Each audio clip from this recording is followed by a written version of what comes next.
வெண்முரசு. இமைக்கணம் 17. வாசிப்பது சந்தீப். சிகண்டி எழுந்து கொண்டு, நான் விடை கொள்கிறேன் யாதவரே, இன்று நாள் நலம் கொண்டது, என்றார்.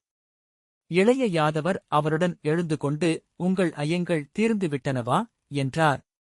இந்த வினாவுக்கு இதற்குமேல் ஒரு விடை இல்லை, என்றார் சிகண்டி. இளைய யாதவர் புன்னகைத்தார். சிகண்டி, நான் உங்களைத் தேடி வந்தது வீணாகவில்லை. இவை எங்கு நிகழ்ந்தன என நான் அறியேன். என்னுள் இருந்து எழுந்தவையாக இருக்கலாம். காலத்துளி எனக் கூறப்படும் இக்காட்டில் எழுந்தவையாக இருக்கலாம். ஆனால் அவை மெய்மையென்றே உறுதியாகத் தோன்றுகிறது, என்றார். தலைமுடியை சுருட்டிக் கட்டியபடி சிகண்டி முற்றத்தில் இறங்க இளைய யாதவர் படிமேல் நின்றார். நன்று, யாதவரே. நான் என் தவச்சோலைக்கு மீள்கிறேன், என்றார் சிகண்டி. இளைய யாதவர் புன்னகைத்தார். உமது புன்னகையில் இன்னமொன்று எஞ்சியிருப்பதாக குறிப்புள்ளது, என்ற சிகண்டி, இக்காட்சியில் உங்களுக்கு ஐயமுள்ளதா, என்றார். இல்லை, என்று இளைய யாதவர் சொன்னார். இது உணர்த்துவது அவர்களிருவரும் இருக்கும் மெய்மையைத்தான், சிகண்டி, உமைசிவ நடனம், என்றார். சொல்லறிந்த நாள் முதல் கேட்டது. ஆயினும் உணர்வதற்குரிய தருணம் இப்போதே அமைந்தது. இளைய யாதவர், பாஞ்சாலரே, நோயல்ல, நோய் மூலமே உசாவப்பட வேண்டியது. உங்களில் எழுந்த ஐயமே அதற்குரிய வேர் எங்கோ உள்ளது என்பதைக் காட்டுகிறது, என்றார். அது என் ஆணவத்திலிருந்து எழுந்தது. நான் என்னை இயற்றுகிறேன் என்னும் எண்ணத்தால். நன்று, இப்போது கனவில் உண்ட கனியின் இனிமையே நாவில் உள்ளது, என்றபின் தலைவணங்கி சிகண்டி முற்றத்தைக் கடந்து இருளுக்குள் சென்றார். இளைய யாதவர் அவரை நோக்கியபடி நின்றபின் திரும்பி குடிலுக்குள் சென்று கதவை மூடினார். அந்த மெல்லிய ஓசையை சிகண்டி கேட்டார். விளக்கொளி அணந்தபோது நிழற்பின்னல் உருமாறியதை விழிகள் அறிந்தன. இருளுக்குள் உறுதியான அடிகளுடன் சென்று கொண்டிருந்த சிகண்டி மெல்லிய முக்ரையோசை கேட்டு நின்றார். மறுகணமே சேற்று மணத்தை உணர்ந்தார். அன்னையே, என்று முனகியபடி நின்றார். காட்டின் கரிய இலைத்தழைப்புக்கு அப்பால் இருள்வரி ஓவியமென பெரும்பன்றி தெரிந்தது. மேலும் அணுகியபோது பிசிறி நின்றிருந்த பிடரிமயிர் முட்கள் தெளிந்தன. அன்னையே, என்றபடி அவர் மேலும் நெருங்கியபோது அது திரும்பி நடக்கத் தொடங்கியது.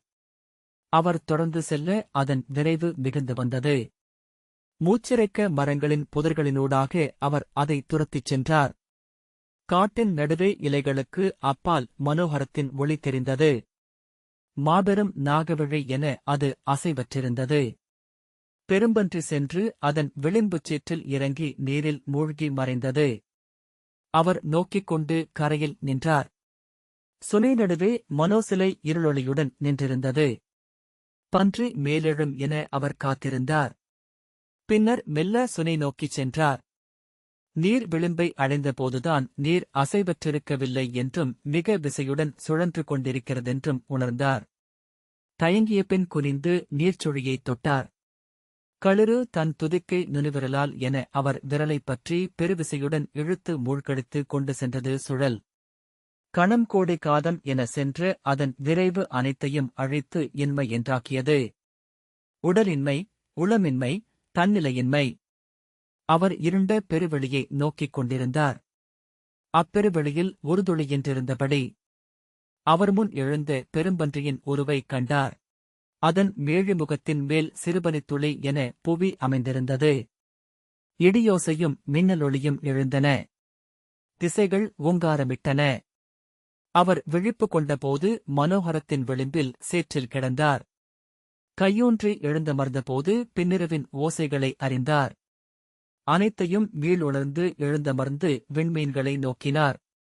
சேற்றில் பதிந்த மின்மினிகள், சேற்றுப் பன்றியின் விழிகள். அசைவற்று கரும்பளிங்கு பரப்பெனக் கிடந்தது மனோகரம். நடுவே எழுந்த மனோசிலை வான் நோக்கி சுட்டியது. எழுந்து ஆடை திருத்தியபடி திரும்பி நடந்தார். செல்லச் செல்ல விசை கொண்டு விரைந்து இளைய யாதவரின் குடில் கதவை தட்டினார். மீண்டும் மீண்டும் தட்டியபடி, யாதவரே, யாதவரே, என்று கூவினார். கையில் அகல் சுடருடன் கதவை திறந்து தழலெழுந்தது போல் அவர் தோன்றினார். யாதவரே, ஒரு பன்றியைக் கண்டேன். பிறிதொரு பன்றியை என்றார் சிகண்டி. வியனுரு என்று மூச்சிரைத்தார். நான் கண்டேன் புவி அகழ்ந்தெடுக்கும் பெருமுகரையை. மதவிழிகளை இளைய யாதவர் உள்ளே வருக என்றார். சிகண்டி உள்ளே சென்று பதறும் உடலுடன் நான் கண்டதென்ன? யாதவரே, நான் அங்கே கண்டது என்ன என்றார். உங்கள் ஐயத்திற்கு எழுந்த பேருருவ விடை என்றார் இளைய யாதவர். அது விண்ணளந்தோன் முன்பு இருளுலகங்களை அளந்த பேருரு அல்லவா என்றார் சிகண்டி. இளைய யாதவர் எல்லா தெய்வ உருவங்களும் ஐயங்களுக்கான விடைகளே என்றபின் அமர்க பாஞ்சாலரே என்றார். சிகண்டி அமர்ந்து நீர் வேண்டும் விடாய் கொண்டிருக்கிறேன் என எழப்போனார். இளைய யாதவர் எழுந்து இதோ என நீர்க்குப்பறையை அளிக்க அதை வாங்கி தலை தூக்கி குடித்து முடித்து மூச்சொலியுடன் தாழ்த்தினார். பின்னர் தொல்கதைகள் சொல்லும் பேருரு அது மெய்யாகவே நிகழ்ந்திருக்க வேண்டும் என்றார். இளைய யாதவர் அது பிறப்பெறப்பற்றதென்றாலும் உயிர்களனைத்தும் அதுவே என்றாலும் மூன்று இயல்புகளின் ஆடல் என்னும் தன் நெறிக்கேற்ப தன் விளையாடலால் பிறவியும் கொள்கிறது. எப்போதெல்லாம் அறம் அழிந்து தீமை மிகுகிறதோ அப்போதெல்லாம் அது நிகழ்கிறது. நல்லதைக் காத்து அல்லதை அழிக்க யுகங்கள் தோறும் எழுகிறது என்றார். சிகண்டி அச்சொற்களால் உளப்பெருக்கு நிலைக்கப் பெற்று அசைவிழந்து நின்றார். இளைய யாதவர் அவை காலமின்மையில் நிகழ்ந்தன. எனவே முன்பும் பின்புமல்ல, இப்போதும் எப்போதும் நிகழ்ந்து கொண்டிருக்கின்றன. அறியக்கூடுபவர் அவர்களுக்கு உகந்ததை கண்டுகொள்கிறார்கள் என்றார். விடையென தன்னை நிறுத்திக் கொண்டு வினாக்களால் உலகுகள் சமைத்து விளையாடும் மெய்மை. அறியக்கூடுவன என நிகழும் அறிய முடியாமை. அதை வரச்செய்யலாம், சென்றடையவியலாது. சிகண்டியின் விழிகள் நிலைத்திருக்க உதடுகள் மட்டும் சொல்லின்றி அசைந்தன. இளைய யாதவர் அவரை நோக்கிக் கொண்டு புன்னகையுடன் அமர்ந்திருந்தார். யாதவரே என்று கம்மிய குரலில் சிகண்டி அழைத்தார். நான் அவ்வியனுருவின் விழிகளைக் கண்டேன். பின்னர் மூழ்கி மறைந்த இருளில் எழுந்த கனவுகளில் அவ்விழிக்குறியை மொழி என மாற்றிக்கொண்டேன். அது எனக்குரைத்தது பிறிதொன்று. ஒன்றும் பேசாமல் இளைய யாதவர் நோக்கியிருந்தார். வாளிடம் அதை ஏந்தும் தோள் என எனக்கு அது ஆணையிட்டது என்றார் சிகண்டி. அதை மொழி என்று ஆக்கினேன் என்றால் இப்படி சொல்வேன். இயற்றுவோன் நான். ஆம், அச்சொல்லையே நான் கேட்டேன். இயற்றுவோன் நான். இளைய யாதவர் இயற்றுவதும் இயற்றப்படுவதும் அதுவே என்றார். சிகண்டி கைகள் நடுங்க விரல்களை கோத்துக்கொண்டு உதடுகளை இறுக்கினார். மூச்சில் வருமுலை சரிந்து முதுநெஞ்சு ஏறி இறங்கியது. அவ்வண்ணமென்றால் நான் அறிய வேண்டியது எதை என்று அவர் மூச்சொலியில் கேட்டார். அதையா?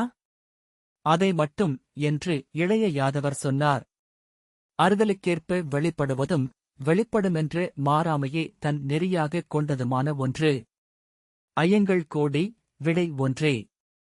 அதை அறிந்தவர் மட்டுமே செயல்களை முழுமையாக அறிவென்றாக்கிக் கொள்பவர். செயல்களை ஆற்றி அதன் தொடர்விளைவுகளிலிருந்து விடுபடுபவர்.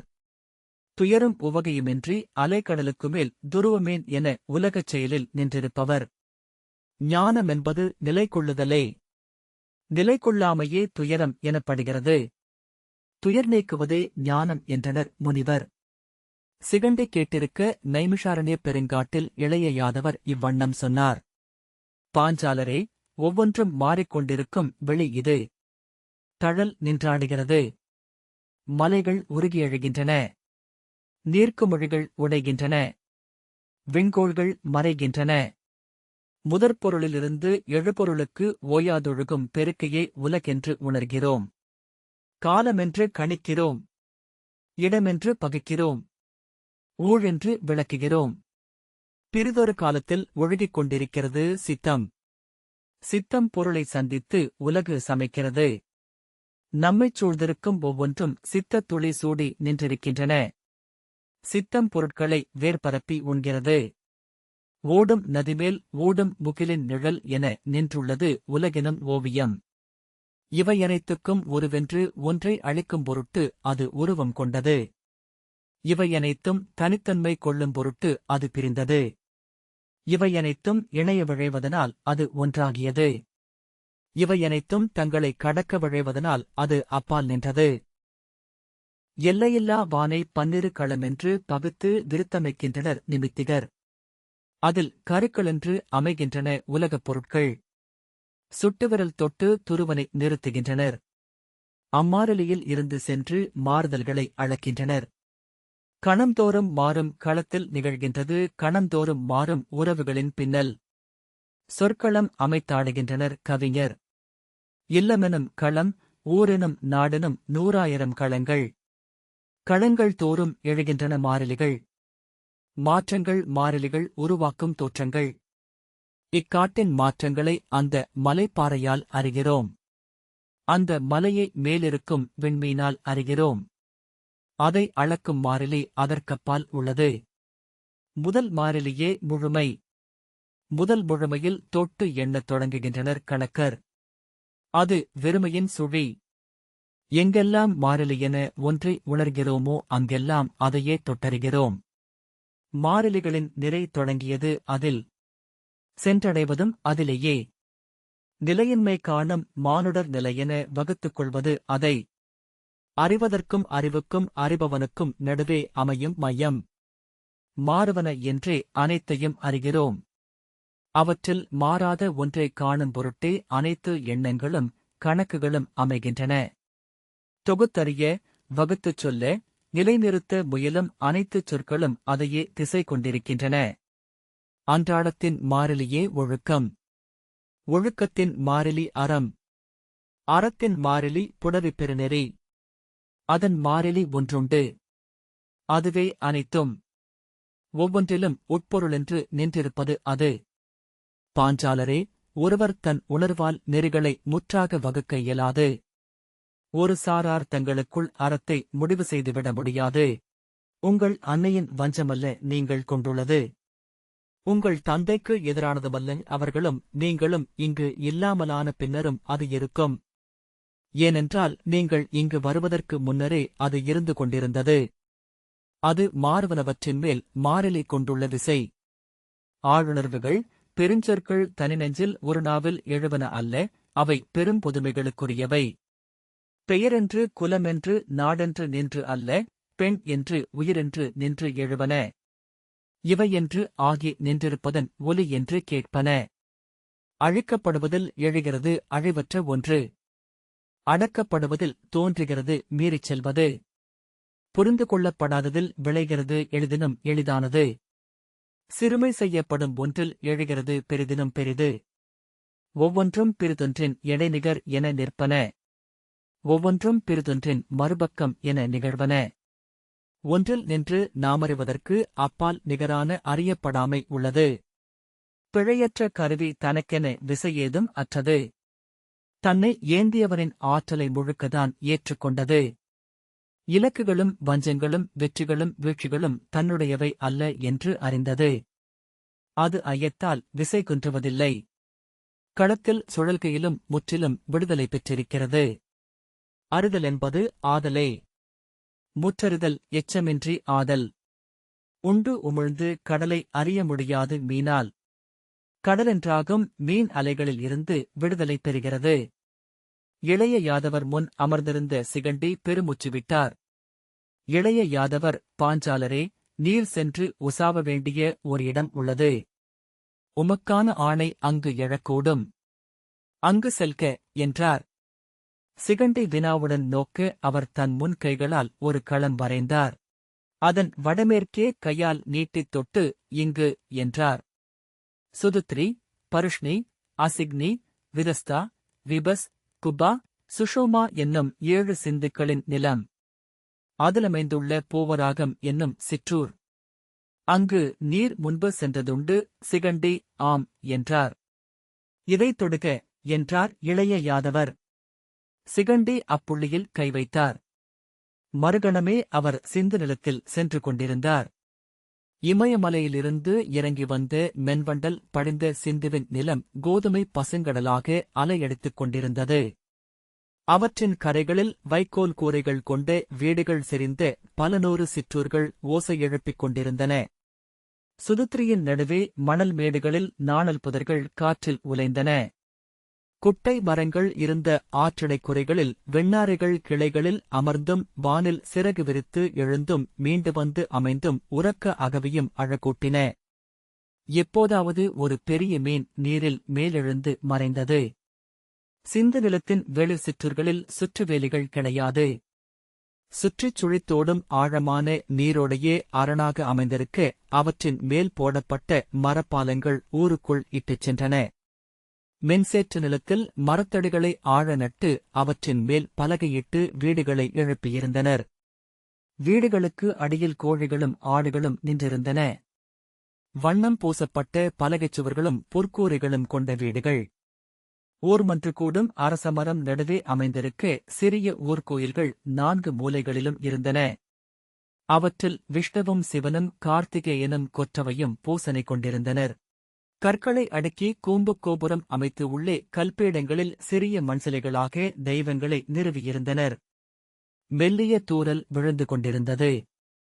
அவ்வப்போது காற்று தெற்கே இருந்து சீறிப் பாய்ந்து வடக்கு நோக்கிச் சென்றது. அதிலேறிய நீர்த்துளிகள் அம்புக்கூட்டங்களாக வீடுகளையும் மதில் சுவர்களையும் நீர்ப்பரப்பையும் தாக்கின. அவர் அச்சிற்றூரை நெருங்கியபோது வெளியே வயல்களில் உடலை சேற்றில் ஆழ்த்தி சாரல் துளித்துச் சுட்டிய காதுகளுடன் கிடந்த எருமைகள் தலை திருப்பி அவரை விழித்து நோக்கின. மரத்தாலான பாலம் வழியாக நீர் சுழித்தோடிய ஓடையை கடந்து சிறிய கிராமத்தில் நுழைந்து அதன் மூங்கில் தடுப்புக்குப் பின்னால் நின்று விருந்தினன் என்று மும்முறை குரல் கொடுத்தார். முதல் குடிலில் இருந்து வெளியே வந்த முதியவர் கைகூப்பியபடி, வருக, எங்கள் சிற்றூருக்கு நலம் தருக என்றார். அவர், நான் சிகண்டி, இருபாலினன், சிகண்டமெனும் காட்டில் தவம் செய்பவன் என்றார். முதியவர், எங்கள் குழந்தைகளும் கன்றுகளும் உங்களால் நலம் பெறுக என்றார். அவருடன் சென்று விருந்தினருக்காக கட்டப்பட்டிருந்த குடிலில் நுழைந்து உடை மாற்றிக் கொண்டார். திண்ணையில் வந்து அமர்ந்து நோக்கினார். வானிலிருந்து ஒளித்துருவல்களாக மென்மழை விழுந்து கொண்டே இருந்தது. அவ்வப்போது முகில்குவையில் இருந்து மெல்லிய உருமல் கேட்டது. வீடுகளின் முற்றங்களில் மழையிலேயே காகங்கள் எழுந்து அமர்ந்து சிறகடிக்க மழைத்திரைக்கு அப்பால் சில நாரைகள் பறந்து சென்றன. மாலை மெல்ல மெல்ல அணுகி வந்தது. ஒளிபெற்ற நீர்வயல்கள் மேலும் ஒளிபெற சூழ்ந்திருந்த புதர்கள் இருண்டன. பின்னர் வானத்தை விட நீர்வழி ஒளியுடன் தெரிந்தது. வயல்களில் இருந்து ஊர்க்குடிகள் ஒவ்வொருவராக வரத் தொடங்கினர். பெண்கள் மீன்களைப் பிடித்து நாணலில் கோத்துக் கொண்டு வந்தனர். சிலர் வயல்கீரைகளைப் பறித்து கழுவிக் கட்டி கையில் வைத்திருந்தனர். நாணல்களில் கோக்கப்பட்ட காய்கறிகள் சிலர் கையில் இருந்தன. ஆண்கள் வயல்களில் பிடித்து முயல்களையோ பறவைகளையோ நாரால் கட்டி தோளில் தொங்கவிட்டிருந்தனர். அனைவருமே ஓடைகளில் குளித்து உடலில் இருந்த சேற்றைக் களைந்து ஈர உடையுடன் வந்தனர். அவர்களுடன் வயல்களுக்குச் சென்ற நாய்கள் ஈரமுடியை சிலிர்த்துக் கொண்டு வால் சுழற்றியபடி பின்னால் வந்தன. அவர்களைக் கண்டதும் ஊரைச் சூழ்ந்திருந்த எருமைக் கூட்டம் உரக்க குரல் எழுப்பியது. சில எருமைகள் பின்னால் தொடர்ந்து வந்து மூங்கில் தடுப்புக்கு அப்பால் நெருக்கியெடுத்து நின்று வளைந்த கொம்புகள் கொண்ட தலைகளை உள்ளே விட்டு மெல்ல அலறின. பெண்கள் அவற்றின் பளபளப்பான முதுகுகளில் கைகளால் ஓங்கி அறைந்து அவற்றை ஓரமாக விலக்கினர். பெண்கள் வந்ததும் வீடுகளிலிருந்து குழந்தைகள் கூச்சலிட்டபடி ஓடிச் சென்று அவர்களின் ஆடைகளைப் பற்றிக் கொண்டு துள்ளிக் குதித்தன. அன்னையர் சிறு மகவுகளை அள்ளி தோளிலேற்றிக் கொண்டனர். தென்னையில் அமர்ந்திருந்து முதியவர்கள் வந்து பெண்களிடமிருந்து கீரைக்கட்டுகளையும் மீன்களையும் காய்கறிகளையும் வாங்கிக் கொண்டனர். எங்கும் சிரிப்புகளும் கொஞ்சல்களும் ஒலித்தன. சற்று நேரத்தில் வீட்டுக்கூரைகளின் மேல் புகை எழத் தொடங்கியது. இனிய ஊனுணவின் மணம் கிராமத்தை நிறைத்தது. மெல்ல இருண்டு மறைந்த வானில் அவ்வப்போது மேகங்கள் ஒளியுடன் அதிர்ந்தன. மரங்கள் நிழல்களாக ஆகஸ்டு அப்பால் வயல் நீர்வழி தீட்டப்பட்ட இரும்பு போல கருமையாக மின்னியது. தென்மேற்கு ஓரத்தில் வட்ட வடிவமாக கட்டப்பட்டிருந்த தனிக்குடிலில் வாழ்ந்த குலப்பூசகர் இடையில் புலித்தோலாடை அணிந்து கையில் அகல் விளக்குடன் கோயில்களை நோக்கிச் சென்றார். முதியவர்கள் எழுந்து கோயில் முன்கூடினார்கள். உடன் சில பெண்களும் குழந்தைகளும் வந்து இணைந்து கொண்டனர். சிகண்டி சென்று வணங்கி நின்றார். பூசகர் முதலில் கைமுகத்தோனுக்கு சுடர் ஏற்றி தூபம் காட்டினார். பின்பு விஷ்ணுவுக்கும் சிவனுக்கும் வரிசையாக ஒளியும் நரும்புகையும் காட்டப்பட்டன. அவர் தெய்வ உருவங்களை ஒவ்வொன்றாக நோக்கினார். தெய்வங்கள் அமர்ந்த நீள்பீடத்திற்கு எதிரே பிறிதொரு தனிப்பீடத்தில் கரியால் இருவிழிகள் வரையப்பட்ட நீளுருளை கல்வடிவில் இருந்த தெய்வத்தை நோக்கிய பின் முதிய பூசகரிடம், மூத்தவரே, அத்தெய்வம் எது? என்றார். அவள் பெயர் உர்வரை. இங்கு வாழ்ந்து மறைந்த தவச்செல்வி என்று அவர் சொன்னார். அன்னை எங்கள் தந்தையர் காலத்தில் இங்கு பிறந்தவள். தன் இளமைக் கனவில் அவள் சேற்றில் படிந்த காலடி ஒன்றைக் கண்டாள். அதை தன் கொழுநன் என நெஞ்சில் சூடிக்கொண்டாள். அவனைக் காணும் பொருட்டு தவம் செய்தாள். அக்காலத்தில் இங்கே இதைப்போன்ற மழைநாள் ஒன்றில் ஒரு வீரர் வந்து ஓரிரவு தங்கி கடந்து சென்றார். அவர் சென்ற பின்னரே அன்னை அவள் காலடி சேற்றில் பதிந்திருப்பதைக் கண்டாள். அவரே என அறிந்து அவரை தேடிச் சென்றாள். அதற்குள் அவர் நதிகளைக் கடந்து சென்று விட்டிருந்தார். அன்னை அவருக்காகக் காத்திருந்தாள். 100 அகவை நிறைவு வரை ஒவ்வொரு நாளும் இந்த மரத்தடியில் அமர்ந்து இந்த வாயிலை நோக்கிக் கொண்டிருந்தாள். அவள் மறைந்த பின்னரும் அவ்விழிகள் இங்கேயே அவ்வண்ணம் மலர்ந்திருப்பதை பலர் கண்டனர். அவற்றைக் கல்லில் பொறித்து அழிவின்மையில் நிறுத்தினர். ஒவ்வொரு ஆண்டும் அன்னை நிறைவடைந்த சைத்திர மாதம் 7ஆம் வளர்பிறை நாளில் மலர்கொடை அளித்து வணங்குகிறோம் என்றார் பூசகர். சிகண்டி அச்சிலையை நோக்கிக் கொண்டு நின்றார். பின்னர், நான் அன்னையிடம் ஒன்றைக் கேட்க வேண்டும். அதன் பொருட்டே இங்கு வந்தேன் என உணர்கிறேன் என்றார். பூசகர், அன்னையிடமா? என்றார். ஆம் என்றார் சிகண்டி. பூசகர், அன்னையிடம் நீங்கள் கேட்கலாம். மறுமொழி சொல்ல அவள் எண்ணினால் எங்களில் ஒருவரில் அவள் எழுவாள் என்றார். சிகண்டி கைகூப்பி அவ்விழிகளை நோக்கி நின்றார். உள்ளத்தை கூராக்கி முழுவிசையையும் கொண்டு அவ்வினாவை எழுப்பினார்.